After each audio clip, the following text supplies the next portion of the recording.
My name is Dylan Borland, a former 1N1 geospatial intelligence specialist for the United States Air Force in an active duty enlisted capacity from 2010 to 2013. I'm a federal whistleblower, having testified to both the ICIG and ARROW with direct firsthand knowledge of and experience with craft and technologies that are not ours and are reportedly operating without congressional oversight. Because of my direct knowledge of the reality of certain legacy UAP programs, my professional career was deliberately obstructed.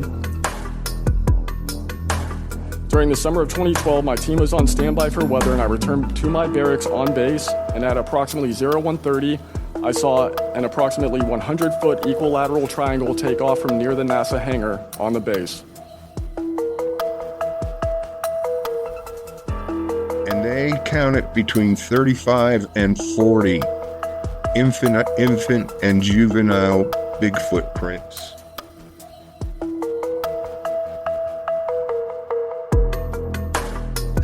What I can tell you right now is you're telling me things that you can't find on YouTube or you can't find on any books. You have to be a researcher in the field to know certain things that are not out there, and you're hitting all the things that are not out there.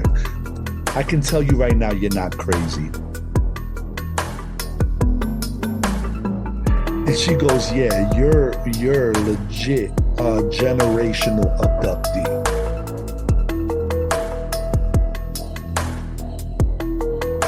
In the middle of the woods at the moment. Yes, sir. I'm familiar with the area. What was that, sir? That's not human! That's not human! Sir, are you okay, sir? There's something in the back of my truck! I have confirmed on the record that Robert Bigelow and a trusted colleague from OSAP met with and negotiated with senior executives at Lockheed Martin and hammered out a deal wherein Bigelow's company, Bass, would receive a quantity of unusual material that had been stashed away and protected at a facility in California. That material was not made here.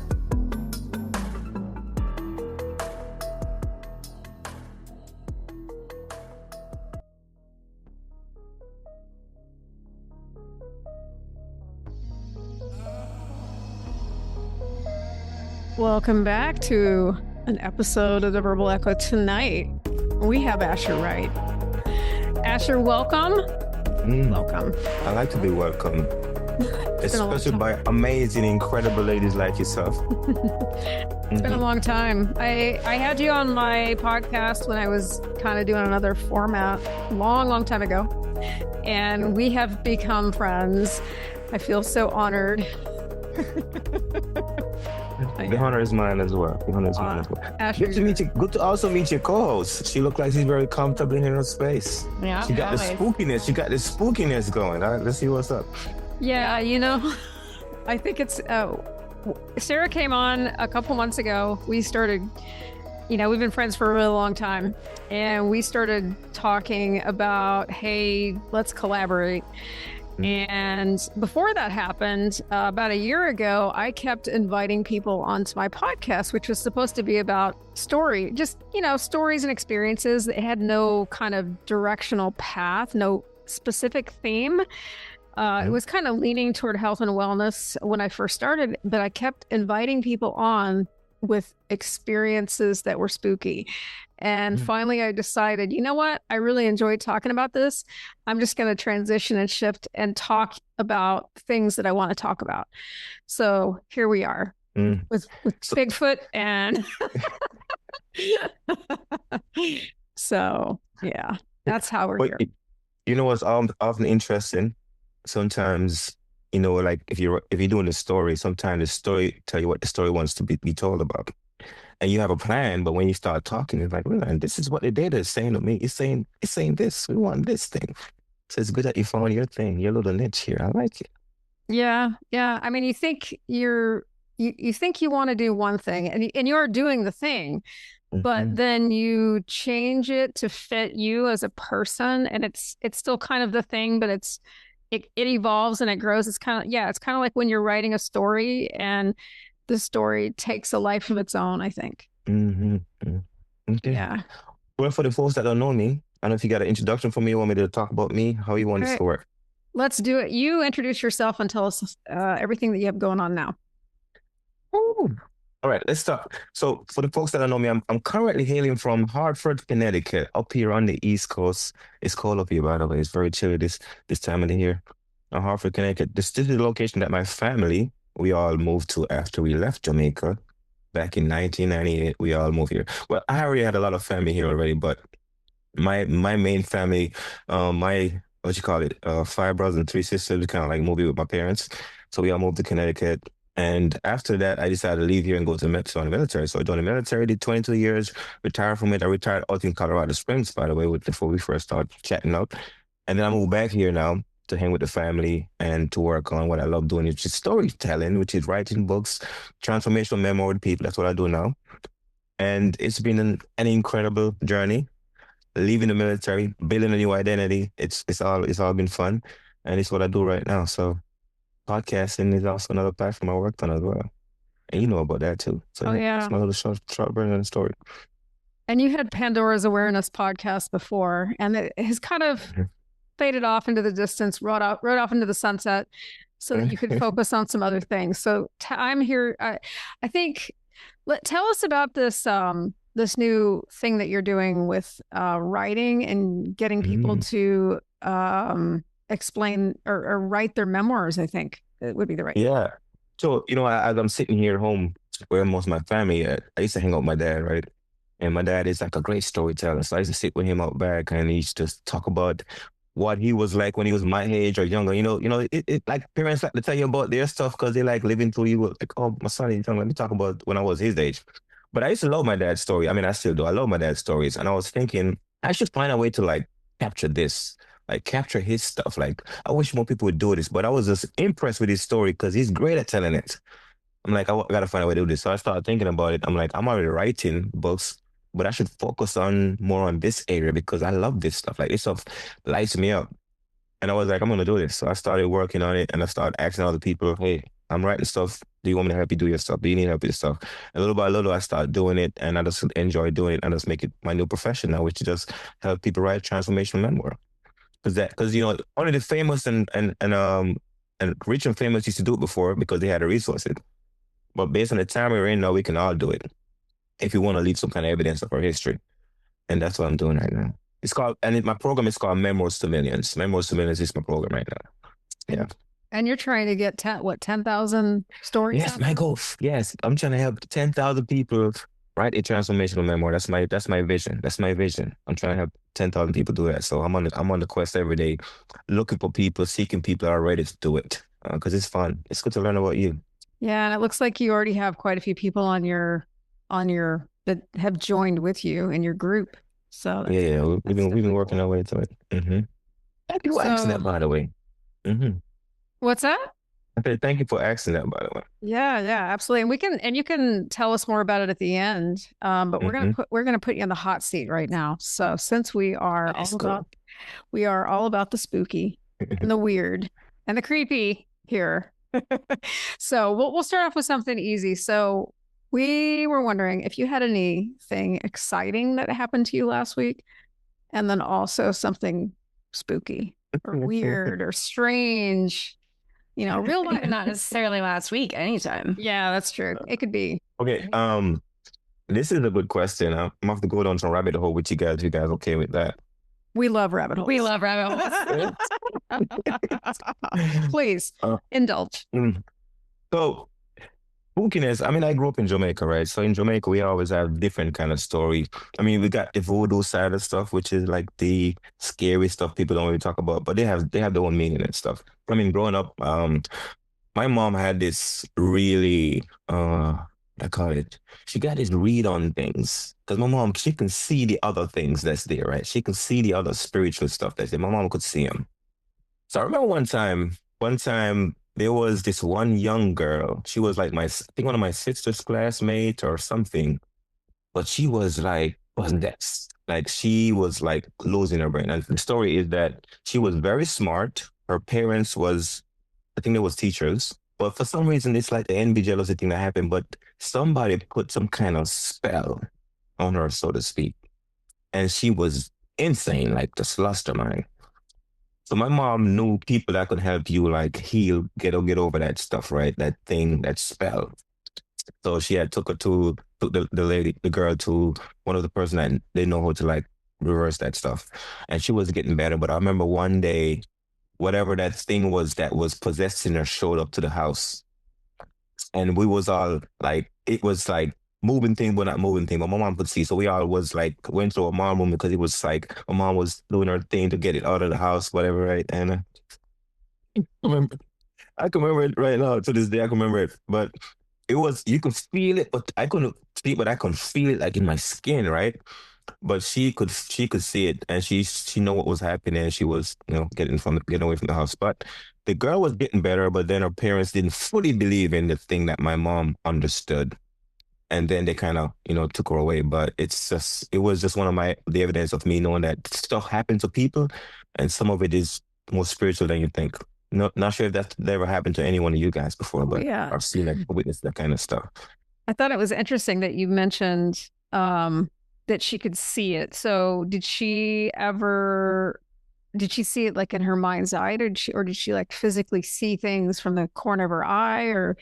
Well, the seeing part, I don't know how my mom see that stuff. Like some people have different powers on that. But my mom always being close to that stuff. And I remember one day my youngest brother, I remember one day when he first born, and my mom was home like nursing him and stuff. And I remember there was like somebody cast a spell for somebody, but it came home, right, with the guy that came to visit my mom. And then it paralyzed my mom, like half of her body was paralyzed, right? And my sister came home from school, and my mom says, "Hey, go get your father. Something ain't right with me." And my sister left because my mom had like a restaurant, and my dad was at the restaurant. I think it was, I know, like measuring distance back then is kind of hard, but it's like probably like 3 miles away or something like that. I can't remember exact distance. I gotta go find a way to measure it. But it wasn't close. So my sister ran there to go get my dad.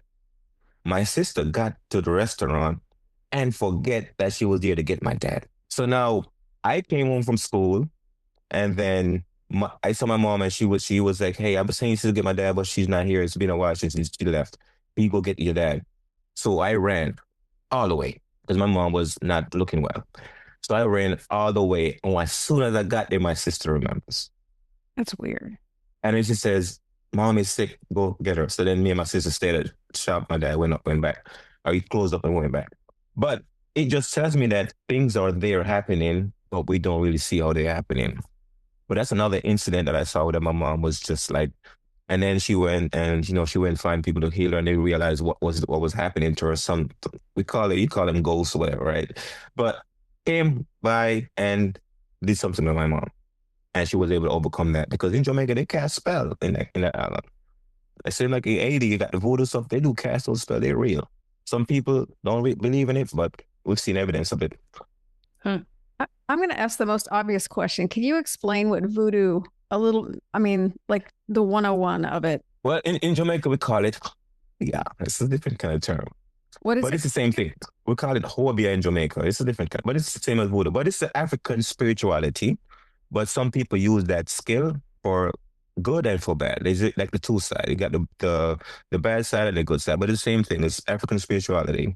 And it's where people would do different things to possess people. And it works. And it sometimes they used to do back in the day when we was fighting slavery and stuff. They used to use that same kind of magic on different things, right? So it's the thing that we have that people use, but some people don't believe in. But it's evidence of it that it works. Mm-hmm. Yeah, that's really cool, Sara. Witchcraft and wizardry. There you go. They call it the earth, the magic witchcraft, but it's there. Earth magic. Yeah, you know what it reminds me of? In the South American culture or Latin America, the evil eye. Mm-hmm. I worked with this guy at a restaurant nonetheless. And he gave me, there was a coworker that was really kind of like coming after me. And the next day he brought in an evil eye bracelet for me. He said, "Girl," he was funny. "You wear this, and he said, this is, steeped in our culture." And so I thought that was really nice of him. But also, it's kind of universal, sort of. Mm. Yeah, I feel like each culture has their own unique, different flavor of voodoo or witchcraft or, whatever it may be. And yeah, the evil eye, I've seen that, and it is kind of universal. I've seen it South American culture, African culture, just kind of all over. So that's cool. Here's something interesting. So my great grandmother, I might have told this a couple of times before, but my great grandmother, she has real gifts, and I've seen the evidence myself, right? So some of the stuff my mom see, I never see, but she told me about it. But this one, my great grandmother, so she was like partially blind, so she didn't really leave her house that much. But I remember when I was growing up, she used to always like, because she was a very praying woman. Like I remember we'd stay with her, and she would pray like late in the night, call everybody by name. Like she was very, very, very, very praying woman.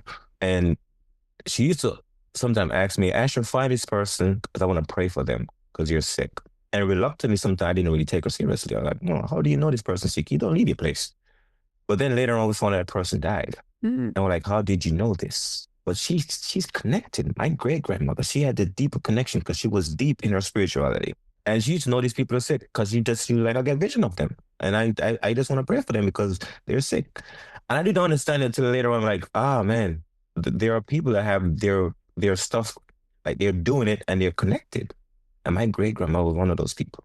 So in my own life, I always just realized that when somebody says they're seeing something or something happen, I don't like believe or disbelieve them. I just know like that's your experience because I'm not experiencing everything everybody is experiencing. So now I stop just like disbelieving people or blow stuff up. Like, no, that ain't real. Well, you just have an experience. You haven't experienced it. Because sometimes if you don't believe in certain things, you will not see the evidence of it. But if you do, you will see the evidence of it in anything. So that's the story about my great grandma. I love that story. Yeah, that's very cool. What a nice memory for your great grandmother too. Yeah. She's a very spiritual woman. Oh, Even when I was growing up, I thought my mother was my first love. But after I start going back, and I was like, it is my great grandmother. Because she didn't want to remember like the first one. I just give me the biggest hug and tell me she loved me and stuff and teach me things. My mom was very busy because she had 9 kids. She was always doing something. But my great grandmother, I remember her. I was like, my mom was my first love. It's my great grandmother. And it shows them in a lot of different ways. So yeah. Mm-hmm. Oh, that's so cool. I love that. I like stories about our grandparents. Grandparents are awesome. Yeah. Grandparents are awesome. They are.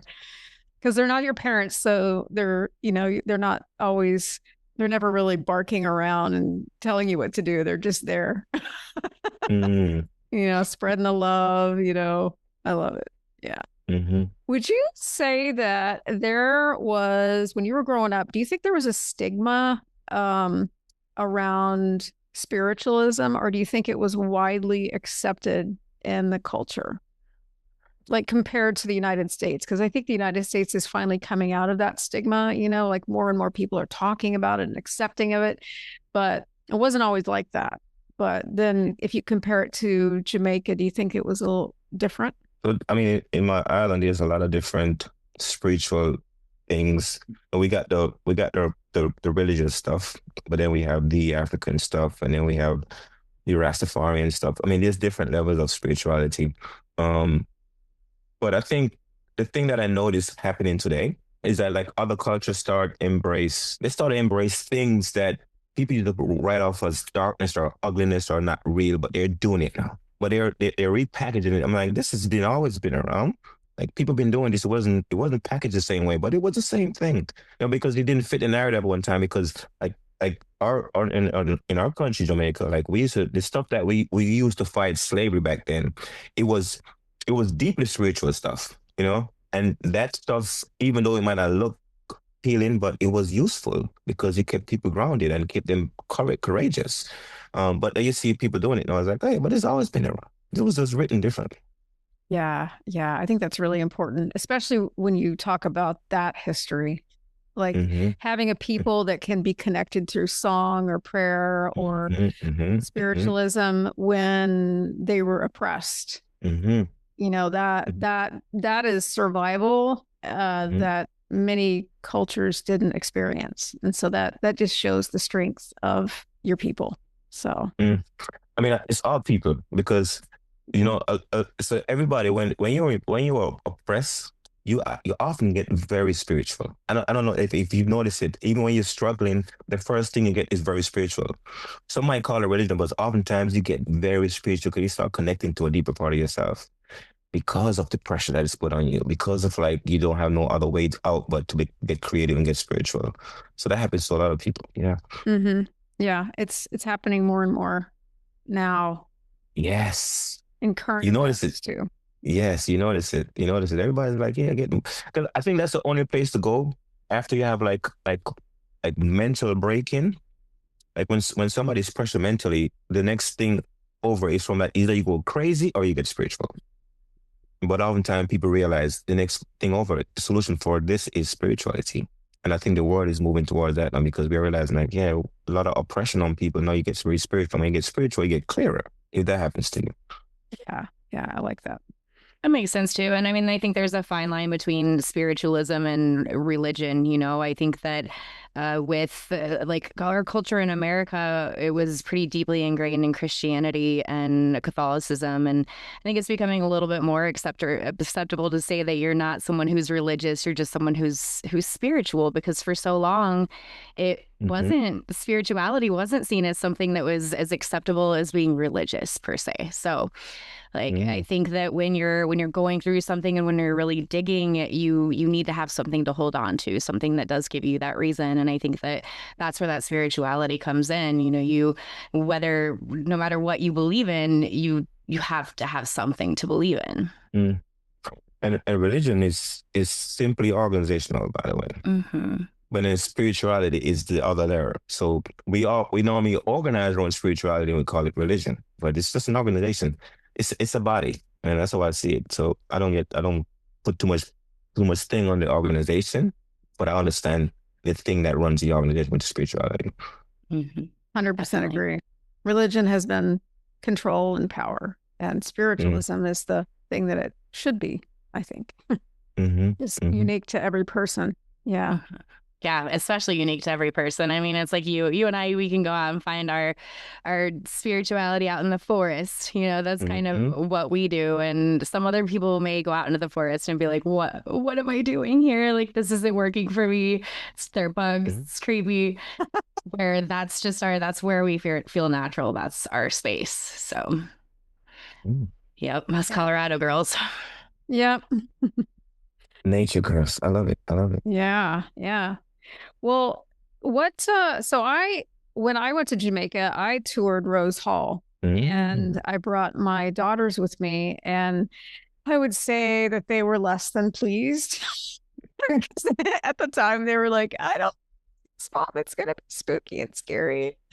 It was actually Rose Hall. Yeah. I loved it, you know, but the cool thing about it was like when you walk in, you know, have you been, I think I might have even asked you about this before, but I don't know if you got a chance to visit that when you were a kid or whatever, but yeah, Rose Hall is not far from where I grew up, because I grew up in St. Andrew. Sometimes I lose my orientation of the island because it's been so long since I left it. But Rose Hall, I remember Rose Hall, it wasn't far away from the parish I was in, St. Andrew. So yeah. When you walk in, you know, and you get your tickets or whatever, they have like a little museum on the main level before you go on the guided tour. And it was really fascinating. They had a lot of old photographs over the history, you know, of people. Some of the photographs were that guests had taken with their phones and had caught images of ghosts. And so they were, you know, they got permission to print them and show them in the museum. And that was really interesting. So there was a little bit more of a modern uptake on it. And then of course, then they take you and then they had like all the artifacts and so that was kind of interesting, and told you about the history of it. And then you went on the guided tour, and oh my gosh, what a beautiful, beautiful home, and then they tell you the story. And I can't remember now I'm drawing a blank on all the names of the characters that live there and the supposed ghost that's there. But I didn't really experience anything, but I think I was really expecting something amazing to happen, because I had been on quite a few different ghost hunts and tours before then, and nothing really happened. But it was a neat experience. But yeah. The other thing about the experience of things is, if you don't believe in it, you probably won't see much evidence of it. And when somebody around you says this is happening, and you start like, okay, I'm aware of it, and I'm like, it start play within your mind, you would notice things. So the reason why a lot of people in America probably don't see things at other places, because nobody around them believes in it, right? The thing, they don't believe in it, therefore they don't see much evidence of it, because your mind only, like your eyes only see and your ears only hear what your brain is looking for. Like if your brain is looking for those things, you probably won't notice them. So oftentimes stuff is happening around you, but you won't see it because you don't think about it, you're not believing it. It's not going to play out in your mind. So even, for example, when I left Jamaica, I stopped thinking about that stuff, because this is what used to happen to me a lot. I'll tell you a story. When I was younger, I used to astral travel a lot. Like I used to do it a lot. It used to scare me, because I used to go into places, and then one of the challenges I used to have is I used to have a lot of difficulty time reanimate my body. I used to go and I feel like I was floating away. I was losing my connection. And here's the intro. I discovered this when I was talking to my therapist, what was happening for me in a certain, because in my astral travel, the thing that brings me back is a snake. And the snake used to scare me. I used to think it was scaring me. I used to be afraid of it. But what used to happen sometimes when I lose my grounding, because I couldn't like ground myself back to get back, the snake was what used to scare me into coming back in my body. And I was thinking that it was scary, but it was a guide. I didn't realize it was a guide, because it was the only thing that was able to help me reanimate my body. And I used to be drifting. I was like, I'm losing myself because I can't grow myself back. And that was the thing that brings me back. And I didn't discover it till after, because what I used to do after I was losing my control of that, what I used to do is I used to overhydrate. That means I used to drink a lot of water. Therefore, my bladder wakes me up like 3 hours later. So I never used to get in my deep sleep, because I was afraid of going to sleep, because I was fear of like losing myself sometime when I travel. And I used to overhydrate. But then I'm like, oh, my way of trying to keep myself from sleeping then becomes a habit, because now that my body doesn't go to sleep stay that long. And it builds over time, but I discovered this after. I'm like, this is what I was doing. This is what was happening. And the snake was a guy that wasn't there to scare me. Yeah. That's cool. If I was a snake, are trying to eat me? I'm terrified of snakes, but I think that it's cool that was the thing that that you felt. Yeah. Anybody astral travel? Anyone you guys ever astral travel? Yeah, I do a lot of meditation, and it's pretty cool. Have you ever looked up the meaning of the snake? Have you ever looked it up? I might have, but I don't remember because nothing really. I looked it up, but I realized. I mean, snakes means a lot of things, but snake is not as scary as it. They're a spiritual being as well. They're spiritual animals. But I don't think I looked up anything stand out to me really. That would be interesting to do a deep dive into that. I mean, they're very grounded reptiles. I mean, they live in the ground. They live under the earth. They're at home with earth around them. And so when you said that, I thought, interesting that would be the animal guide that would bring you back, because it's very grounded. Yeah. And interesting too, yeah. And snake get a bad name, like shark get a bad name in the ocean. And shark is not that scary. But people make shark out to be the scariest thing. But if you're a diver, you understand shark is not scary. So also, but the snakes thing, because after that, I started following this one guy on social media. I forget his name, but he just always wrestling with the snakes and stuff. But he just makes snakes look like, I don't know, you just stand with the cobra and do all this thing, whatever.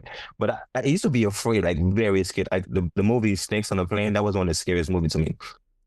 When I saw that movie first time, I couldn't sleep. I was checking my bed and everything. I was like, man, this is scary. But I started like, I gotta find a way to conquer this. because snake is it means something to me, and it means something to me because it keeps showing up in my dreams all the time. It's always there. Like every time I go to sleep and I lose control, the snake's there, and it's there for a reason. And I'm like, oh, it's my guide. I mean, not stop being afraid of it. I think you have a spiritual guide for sure. That's really Hmm. interesting that it's a Hmm. recurring dream. Yeah, our dreams are pretty interesting when we Hmm. notice patterns and sometimes the patterns change, like or different things that we're going through, different phases in our life. We have different guides that come Hmm. around. So that's really interesting. I've always been And really fascinated by dreams. I think that it just takes you to such a different place, and they're so telling sometimes. Like I know I've had recurring dreams about things. One time it was about having a car accident, and then I ended up in this situation in my dream where I ended up in that car accident, and I kind of knew how to deal with it because I'd had that same dream over and over and over. And then after the car accident happened, I never had that dream ever again. It's really just kind of strange. was like a rehearsal before that was day. Yeah. Yeah. It's like somebody's looking out for me. They're like, you got to know what to do in this situation. So it's kind of crazy. I was in Red We don't. Canyon, Monica, Oh in my Walcott. gosh. Yeah. Yeah. Oh yeah. Wow. Okay. That's really interesting. It was like a Mhm. preparatory dream, like Yeah. we're gonna Mhm. prepare you for this so you know what to do. And Yeah. mm, yeah, that's fascinating. Anything like that ever happened to you, Asher? Like any kind of premonition stuff, premonition dreams or anything like that? I don't remember exactly because I have so much dreams. Sometimes they're scary and I'm trying to bury them, not to remember them. I had a But guest on. Oh, I'm sorry. Go ahead. no, go ahead, go ahead. I had a guest on. Her name's Patty Fields, and she wrote a book on dreams. And I can't remember which episode it was. It wasn't too long ago. Listeners can scroll back down the list and find her. But she was one of my top downloaded episodes. She Hmm. was fascinating, but she wrote this book on dreams and the meaning of them. And she taught this thing called A Course in Miracles. Or she took it and then she was like, it really made an impact on her because she lost a child. And Hmm. so, yeah, it was just kind of like a full circle thing. But her dreams became teaching, kind of like this teaching moments. And so she decided to write a book about it. So, yeah, that might be a good segue into the book writing process that we wanted to talk to you about. Mm. Are you only doing the memoirs, or are you doing other kinds of writing? Well, I focus on memoirs because I'm fascinated by other people's story. I mean, matter of fact, I'm working on this one book right now. It's called the title I'm working with it's called Zero Battle of the Stories. Because I finished a project last year and I was like, now when I'm working on a book, another book pops in my head like, oh, I'm start working on, and like once I finish, I'm gonna start this other one. But nothing came to me after the last project I did because the last book I published called Mindset Coward, The Line Our Way to the Truth. But then I was like, I need another book to write. Where is it? Where's the idea? Nothing showed up. And then early this year, Zero popped in. And I'm like, oh, that's it. I like it. So, but one of the things I was writing about it in there, I think you probably work for your podcast. In 2020, like during COVID, I was deployed to Kuwait at the time. And I remember I had this was one of the most amazing experiences I've had where like I woke up and my head was like my skull was vibrating, right? It was vibrating. Like I could feel the heat, everything was vibrating. But then inside of that, I know I was awake, but I know I was dreaming. And in that, I stayed in it. I was like, this is different. But I was in this darkness, it's like blackness. And then out in the distance, I saw this thing appearing. And I was watching it and it was coming closer and closer. And then I could see it like golden light, like it's like fiery looking, right? And it's moving closer and closer. Then it take the form of a person, like a person, like a silhouette of a person with like a staff, and it was coming closer and closer. And then when it gets close enough, outside of it walks a feminine version of itself. And then they come closer to me, and then we start spinning, and we're spinning in that blackness, and then it starts so I could start seeing the sky, and I'll end up underneath a tree, and we're just spinning. But the feeling that I had was like burst of ecstasy, right? It's a different feeling. And I just felt that, and I stayed in there for a while. But then after that, I felt like I was awakened, like my brain, like I was awakened. And after that, I'm telling you, I have this like serious hunger for knowledge, for information. Just like I'm just have this deeper curiosity than I've ever had in my life. And I feel that experience was my rebirth. And normally stuff would scare me, but that one I was curious about.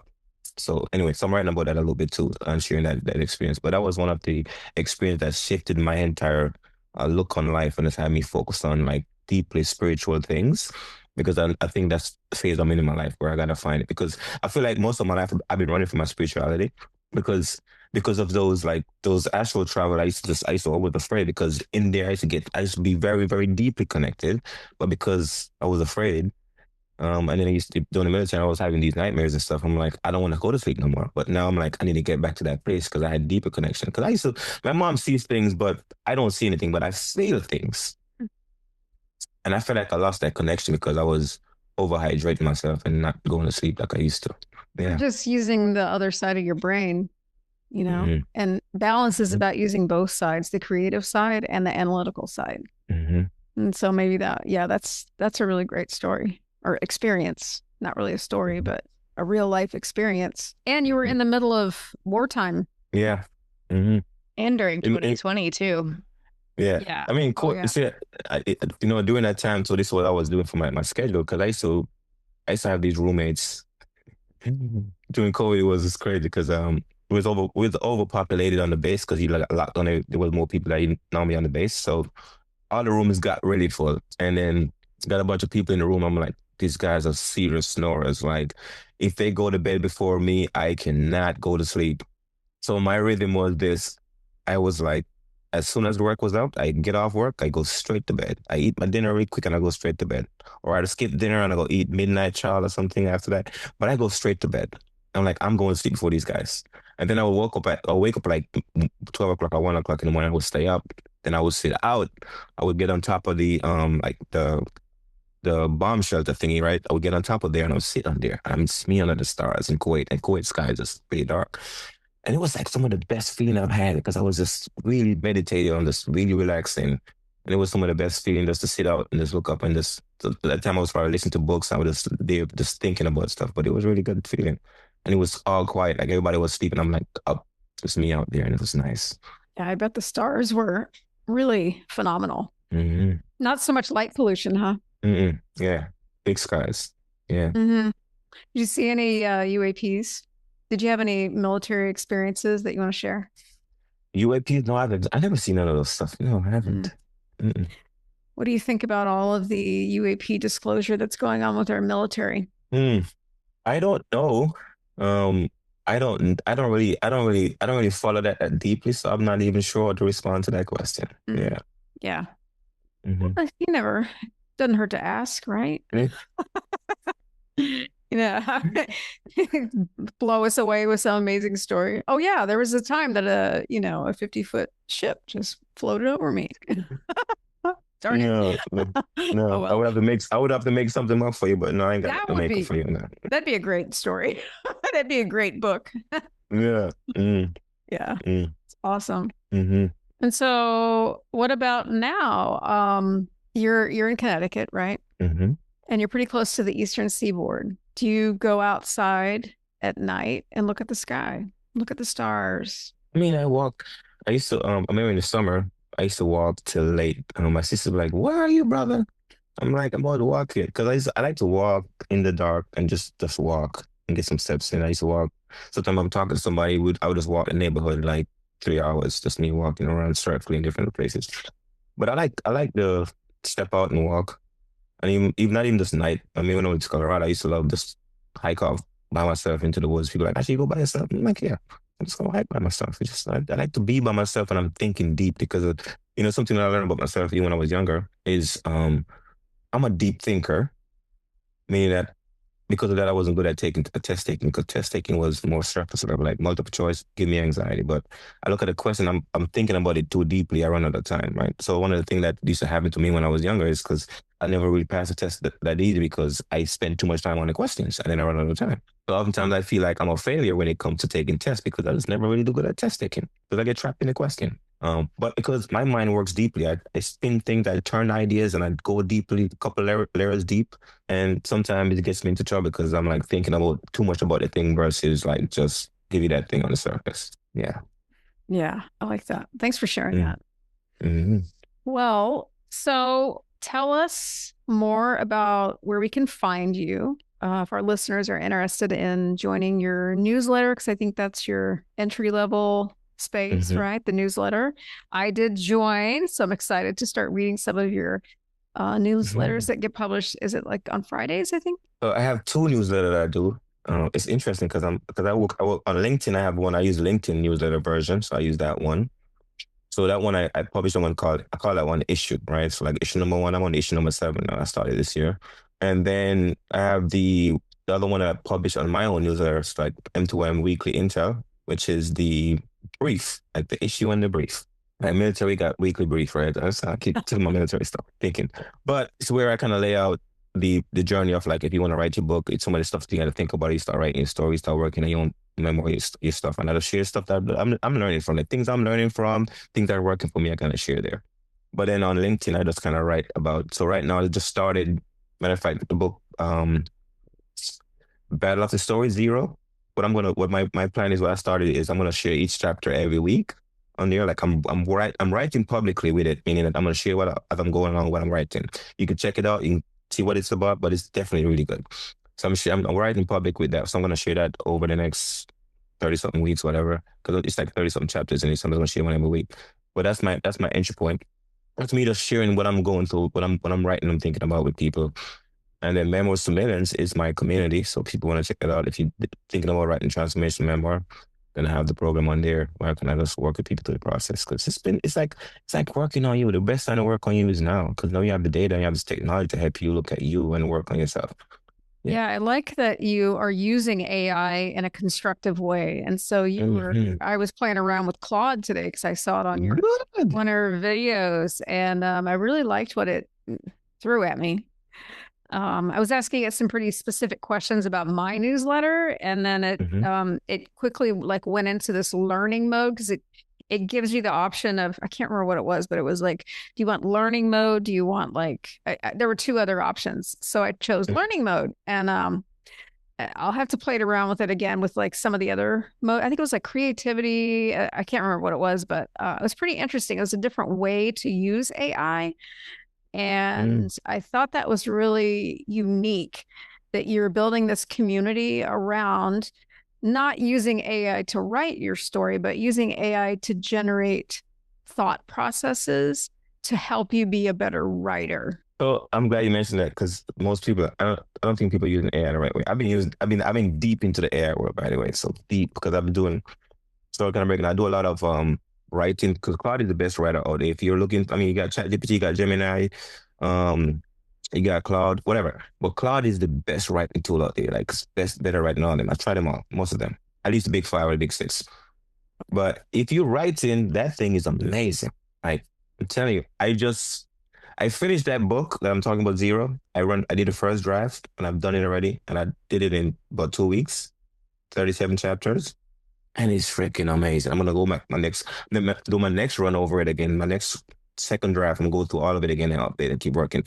But I'm sitting there every day because I don't type, I talk. So I'm talking to it. I'm laying out like, this is what I'm thinking, this is what I feel, this is what I would just going back and forth, and it's editing, it's working through the thing. It's amazing how much you can get done, how much writing you just talk to it and lay out everything you're thinking, and it gets it, and you can go line by line and edit. Anyway, I'll talk to the process later on.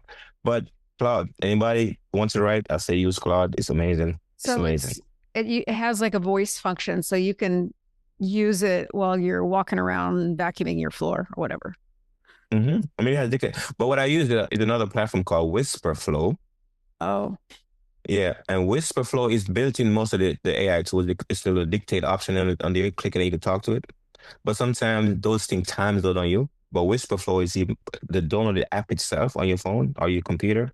Then you talk to and it store your stuff. So I can show it to you later on after we stop recording and what it looks like. Okay. But that's what I use, and I talk to Whisperflow. And I go into Claude, I put it in there, and we talk. We go back and forth. But it's me. It's like, you ever seen like an artist in the studio just like with the beat and just like going at it and just like talking? That's me sometimes, me and Claude, they just working on stuff. But it's like, yeah. Yeah. So it sounds like you have figured out these tools. And Oh yeah, yeah, yeah. I like that you've tried all. I like that you mentioned that you've tried them all. Sometimes I think that some of the AI, I mean, it definitely has its strengths, but it also, like, you have to tell it, like, don't be patronizing to me. Don't give me bulleted lists. Like, you can shape it to do what you want it to do. And the thing about don't be patronizing to me, that's the newest thing I'm trying, because it will tell you everything positive unless you stop it from doing that. And then you can say, hey, tell me the truth. Don't be patronizing to me.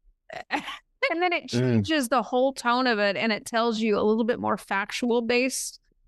So, but that's just ChatGPT. I don't know. I've only played around with Yeah, so this is what people don't know. So ChatGPT, I don't use it for like writing because this is me. I'm not beating up on ChatGPT. ChatGPT sometimes lies to you, right? A lot.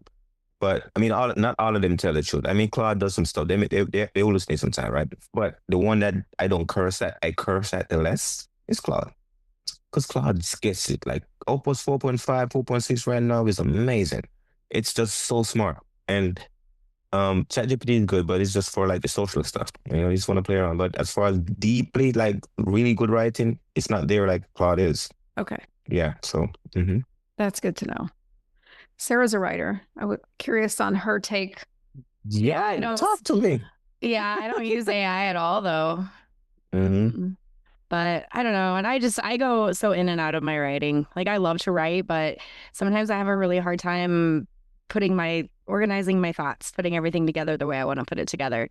And I could use AI for that, but I don't know. I have to be like really in the mood and really inspired to write. So let me ask you, have you tried Claude? I haven't. No, I just saw what Monica had sent me today. Okay. So I know we off topic now, but let me share with you this, because I my first book that I wrote, I did it without like AI, and it was brutal, like stress, right? And I'm like, so when AI started, I'm like, it wasn't there, but I saw the potential that it's gonna be, because people are gonna, like, before you know it, everybody's gonna be using AI. Everybody. Why? Because they're gonna get so good that you're like, why not use them? And Claude is there already, by the way. It is at that level where, like, as much as I'm poetic, like, that thing is great. The combination of what it put together is different. So try it out and you will see. You will see like, wow, this thing is amazing. It's really good. Because the thing with you're saying that you have difficulty with because we think we have writer's block, but we don't. Because we don't have talker's block. Because you can talk all day. Because you can get the thought. When you start writing, that's when you think overthinking and you start like, Like, if you had 3 wishes with a genie, I'm like, you're going to be very clear with your wishes, right? Same when you were talking to AI, you got to treat it like a genie. Be very clear. Like a military thing that I learned in the military. Like, you've been the role, task, condition, and standard. You get a trooper or a young trooper, that's your role. This is your task, condition, and standard. This is your task. This is your condition. And once you lay that out, the thing goes to work and you're like, wow, now it's clear on what his mission is. But if you like not giving it, typing slowly, but if you talk out loud, it will have enough context to know what you're talking about. And like, oh, this is what you want. This is what I'm getting. You gotta see me at work with AI. It's amazing. I've been so much done. Yeah, it sounds like it. Yeah, what happened with me is I'll get inspired about something, so I'll write about it, and then I'll get halfway done with it, and then my brain just goes somewhere else. And so I have like 15 things that I've started to write that are just not finished because I get distracted and forget to finish them. So might try a little AI for that. I understand what that means, because one of the things that burns all our energy is having too many tabs open, meaning that you have so many unfinished things that you started. It's playing. Your brain doesn't shut off on it, by the way. It's still playing. That means it's burning the energy in the background because you have it open, because you haven't decided either it's done or it's going to get done at this date. So I learned that for myself, because like, man, why am I so exhausted? Well, I got a bunch of these things that I haven't said yes or no to. It's sitting in the maybe block. And the maybe block will drain all your energy. And that's what happens when you have so many things open that you haven't finished. So either say, I'm not doing it, I'm quitting this one, or I'm going to finish at this date, or I'm not going to do it. Once that happens, you start closing those tabs and you start getting your energy back and you get more clarity. But oftentimes we get stuck with the thing open, undecided. Yeah. And then I get Mhm. frustrated and just give up on it. So, Yes. well, thank you for that. Yeah, I like that. You're welcome. That's a really interesting way to think about it, but it makes sense, especially when you have like a Mhm. brain that functions with a lot of tabs open. Mhm. And that I like that visualization. Mhm.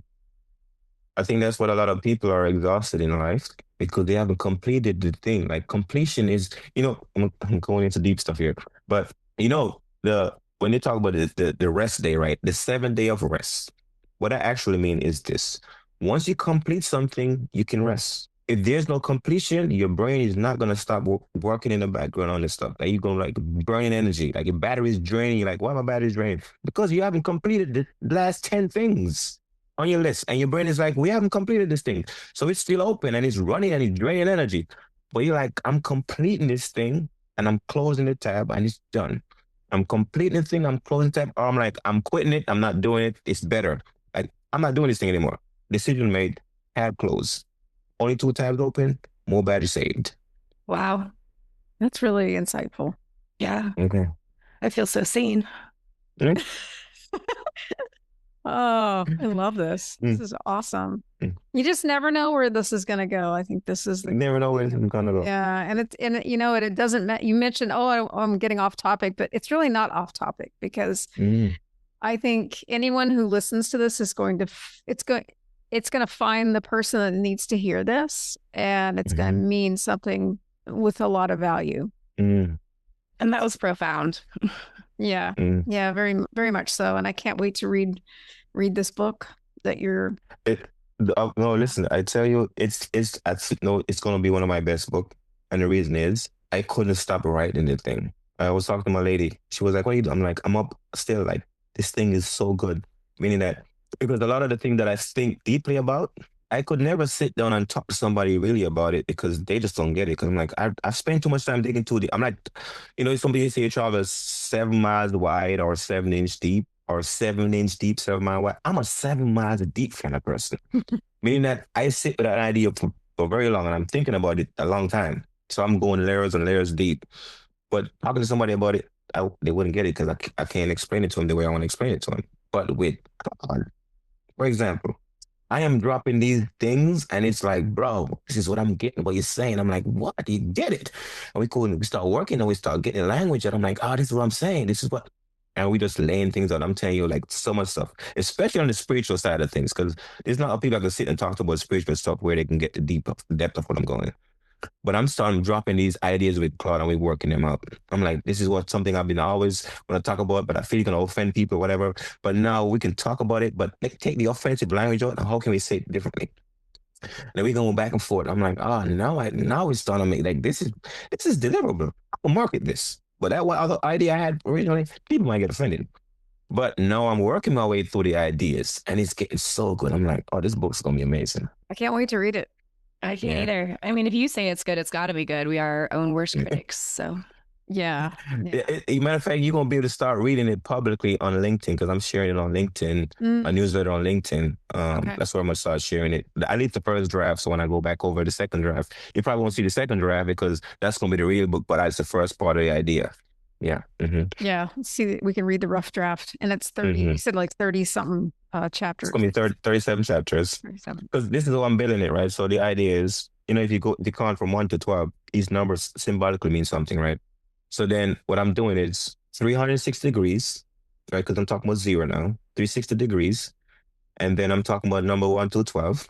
And then within 1 to 12, we got like the number sequence, what they mean. And I've tied up into stories and I'm building that out. And anyway, it's just so much layers and layers in it, but I found a way to make it like works and the cycle happens. So first layer, because I have 36 chapters, that means 1 to 12 is the first cycle. That means you start from 0, you go back to 0, right? Reset. Second one, do the same thing. So life is a cycle. You understand life cycles and the pattern and principle of life, you understand a lot of things. Because in every domain, principle is a microcosm of itself, meaning that if you understand one principle in one domain, you can figure it out in the next one. So when you start going through life, you're seeing this thing, cycle of this thing. Oh, the same thing happened in everything other cycle. There is a principle, there is thing at the baseline of it. If you understand one, you understand the other one. But we don't know that. We think we got to go reinvent another thing. But no, you look at the same principle in this one. How you figure this one out is the same way you figure the other one out because they're all microcosm. So I'm like, okay, let's build this out. So anyway, I'm working through the process. It's been anyway. It's like me teaching myself while he's teaching me. I'm figuring things out, but this is what I'm learning, and it's coming together so awesome. Incredible. Yeah, thanks for sharing that. I definitely am going to start using it. Mhm. Yeah, because I am kind of growing weary of Chat GPT also, and I've started using like Gemini and some of the other stuff, Copilot. But Mhm. that was the first time I'd used Claude, and I think I feel like I just tapped a little bit into what it's capable of. But Mhm. after hearing your account of it, I definitely want to start using it more for sure. Mhm. And the last one I will make, I'm not selling Claude here, but because it's been a game changer for me. So when I first started using all these AI tools, one of the biggest challenge I had was they had the memory issues and then the editing line by line thing, right? So like really editing. So now Claude does something that, I mean, all of them do it, but Claude is really master at it really for me, because I've been dominating on Claude mostly. But it's the way you create the artifact, but then you can create like like a whole chapter in there, and you can work on like really editing the chapter by itself, line by line, like line editing, copy edit. You can do it in the thing, and it remembers everything. Meaning that not everything, but it remembers so much because it compresses it and it keeps it stored the information in the same chat, in the same context, like the same project. And it's amazing because I've done the whole book and it remembers my entire book inside of the project. So you can go like, oh, let me go back, let me search your files. Actually, let me find this other thing because I upload a lot of documents in there. And it goes like, oh, let me find this, the last chapter we talked about. And it ties it back. And like, man, I tell you, this is like the technology has gotten to the place where you can write your entire book too easy. Like you just got to talk your way into it. And it remembers it and you're able to organize it. And knows to find the information, search for it. Crazy. But yeah. I knew there was a reason I needed to have a session with you for both of us. Yeah, this is fascinating. Yeah, I love it. Well, folks, we are going to, so Sara and I have this thing where every episode we land a vehicle, an imaginary vehicle. So I'm going to ask you, if we were to land this vehicle, what would it look like? It can be like, it doesn't have to have wheels. It could be like a ship-faring vehicle, or it could be something on road, or I don't know, in the air. Pirate ship. Well, I don't know what pops in my head is this thinking here where like planet Earth is a spaceship and it's flying through space. So there's no line in this ship. Like it's flying through space and we're on it. And then the only way to board this ship, you board it to your mother's womb. And the only way to leave this ship off this ship is that, like the death canal, the birth canal, death canal. So planet Earth is this massive ship that you get to board, but you one way on it, one way off it. And you're on it and it's just flying through space and it's taking us somewhere. Where is it going? Who knows? But we're on this ship and we're heading somewhere. And we can enjoy while on the ship, but if we want to get out the ship, there's only one way out the ship. Oh, she got the background. Yes. So that's the beautiful ship that we're on right now. And this ship is taking us places. Like you just imagine that this ship is taking you places and it's beautiful. Like you came on the ship and everything that you need is on the ship. You didn't bring anything with you and you don't have to take anything with you to get off the ship. Mm-hmm. Ain't that an amazing trip? No clothes, nothing. We're naked. We had came here butt naked. Are you leaving butt naked, by the way? Can I wear a spacesuit? Where you got the spacesuit? Like a silver like spandex thing, and have like a laser gun, and I mean, like, oh, do you remember? To look like an alien. I am. Well, you remember on Austin Powers when he's got the fembots? With the things, yeah. The beehive. Yeah. Austin Powers, that's so long ago. Oh my gosh, I love that movie. Well, thank you so much. And drop your contact information for our listeners real quick, and then we'll put them in the show notes, of course. Yeah, the place that I direct traffic to now is to memoirs2millions.com. And on my website there's a calendar, so if you want to like book the calendars on there, you want to hang out. So that's my way. I don't give people my number unless we're like really connected, because I like people just call you for no reason. Like, yeah, but calendar is better because it's purposeful. Or you can follow me on LinkedIn. Like LinkedIn is the major platform that I'm on mostly. So hit me up on there. And then check out the newsletter there. So Asher Wright on LinkedIn. I'm on Facebook too, Asher Wright on Facebook, but I'm on all the platforms, but I'm mostly dominating on LinkedIn. That's my place. I spend a lot of my time. It's on LinkedIn. Awesome. Well, thank you, sir, for joining us. And I can't wait to hear about your book and hopefully catch it. Awesome. Well, thank you. It was a pleasure meeting you. Same here. Take care. All right. Take care.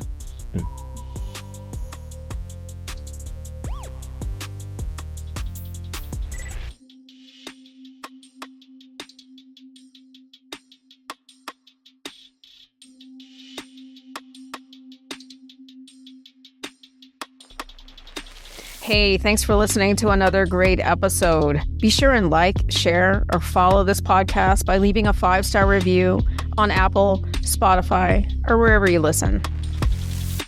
If you have an experience you'd like to share, be sure and reach out to verbalecho@gmail.com. If you know someone who'd like to tell their story, please send them our way. I want to talk to them. No guardrails. Have a great week, friends. See you in the next episode.